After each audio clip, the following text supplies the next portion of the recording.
Assalamualaikum warahmatullahi wabarakatuh. Halo semuanya. Pernah nggak sih kita mikir gimana ceritanya bahasa yang setiap hari kita pakai ini, yaitu bahasa Indonesia, bisa jadi bahasa resmi di negara kita? Padahal Indonesia kan punya ratusan bahasa daerah. Nah, di video ini bakal ceritain secara singkat tapi menarik tentang sejarah perkembangan bahasa Indonesia dari asal-usulnya sampai akhirnya jadi lambang persatuan bangsa kita. Sebelum memulai, perkenalkan nama saya Alia Fitri Reza dengan NPM 2510100501 dari Fakultas Hukum dalam rangka tugas Bahasa Indonesia dari Universitas Islam Riau. Bagian pertama, asal-usul bahasa Indonesia. Bahasa Indonesia berasal dari bahasa Melayu, salah satu bahasa tertua di Asia Tenggara. Bahasa ini sudah dipakai sejak masa kerajaan Sriwijaya sekitar abad ke-7 Masehi. Pada masa itu, bahasa Melayu digunakan sebagai bahasa pengantar perdagangan dan pendidikan agama Buddha. Bukti tertulisnya bisa kita lihat dari prasasti Kedukan Bukit dan Talang Tuo yang ditemukan di Palembang, Sumatera Selatan. Karena posisi Nusantara strategis sebagai jalur perdagangan internasional, banyak pedagang dari Arab, India, dan Tiongkok datang dan berinteraksi menggunakan bahasa Melayu. Bahasa ini akhirnya menyebar ke seluruh penjuru Nusantara, dari pesisir Sumatera, Kalimantan, Maluku, sampai Sulawesi. Menariknya, bahasa Melayu punya karakter yang terbuka, sederhana, dan tidak mengenal tingkatan sosial seperti dalam bahasa Jawa atau Sunda. Karena sifatnya itulah, bahasa ini bisa diterima oleh banyak kalangan dan bangsawan sampai rakyat biasa. Jadi, bisa dibilang bahasa Melayu adalah bahasa pemersatu awal bagi masyarakat di Kepulauan Indonesia. Selanjutnya, masa penjajahan dan peran bahasa Melayu. Ketika bangsa Eropa datang ke Indonesia, terutama Belanda, mereka membawa bahasa dan sistem administrasi mereka sendiri. Tapi rakyat Indonesia tetap menggunakan bahasa Melayu karena jauh lebih mudah dipahami.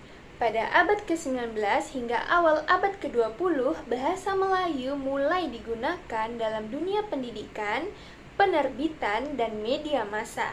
Pendiri surat kabar Medan Prijaji yang menulis artikel perjuangan dengan bahasa Melayu agar bisa dimengerti oleh masyarakat luas. Tidak berhenti di situ, tokoh-tokoh nasional seperti Ki Hajar Dewantara, Muhammad Hatta, dan Sultan Syahrir juga memanfaatkan bahasa ini untuk menyebarkan semangat kebangkitan nasional. Bahasa Melayu waktu itu bukan hanya sebagai alat komunikasi, tapi juga sebagai senjata perjuangan untuk menyatukan suara rakyat melawan penjajah. Jadi bisa dibilang, sebelum Indonesia merdeka pun bahasa ini sudah punya semangat nasionalisme yang kuat. Sumpah Pemuda dan lahirnya bahasa Indonesia. Titik balik penting dalam sejarah bahasa kita terjadi pada 28 Oktober 1928 saat Sumpah Pemuda dikumandangkan.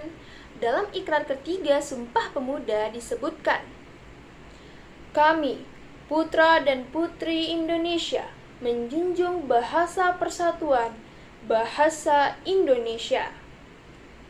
Nah, disinilah istilah bahasa Indonesia resmi digunakan untuk menggantikan nama bahasa Melayu. Para pemuda waktu itu sadar kalau perjuangan kemerdekaan butuh satu bahasa yang bisa mempersatukan seluruh rakyat dari berbagai suku. Bahasa Indonesia pun menjadi simbol semangat dan kebangkitan nasional. Nah, menariknya, dua ikrar sebelumnya memakai kata mengaku, sedangkan ikrar ketiga menggunakan kata menjunjung. Ini menunjukkan bahwa para pemuda tidak hanya mengaku bahasa Indonesia, tetapi juga berjanji untuk meninggikan dan memuliakan sebagai cut.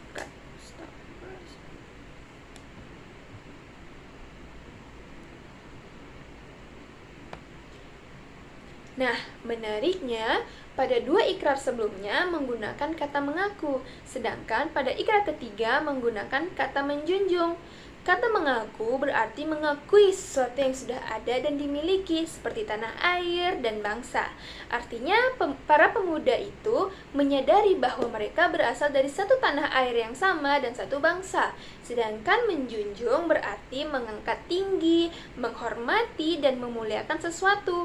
Bahasa Indonesia waktu itu belum sepenuhnya menjadi bahasa utama rakyat Indonesia, tapi mereka berkomitmen untuk menjadikannya simbol persatuan dan kebanggaan bersama. Berarti para pemuda waktu itu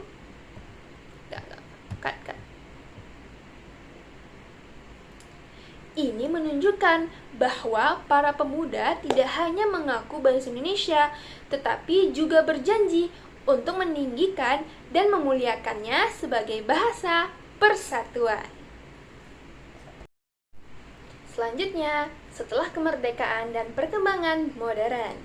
Setelah Indonesia merdeka pada tanggal 17 Agustus 1945, bahasa Indonesia langsung ditetapkan sebagai bahasa resmi negara dalam Undang-Undang Dasar 1945 Pasal 36. Pemerintah juga terus berupaya membina dan mengembangkan bahasa ini.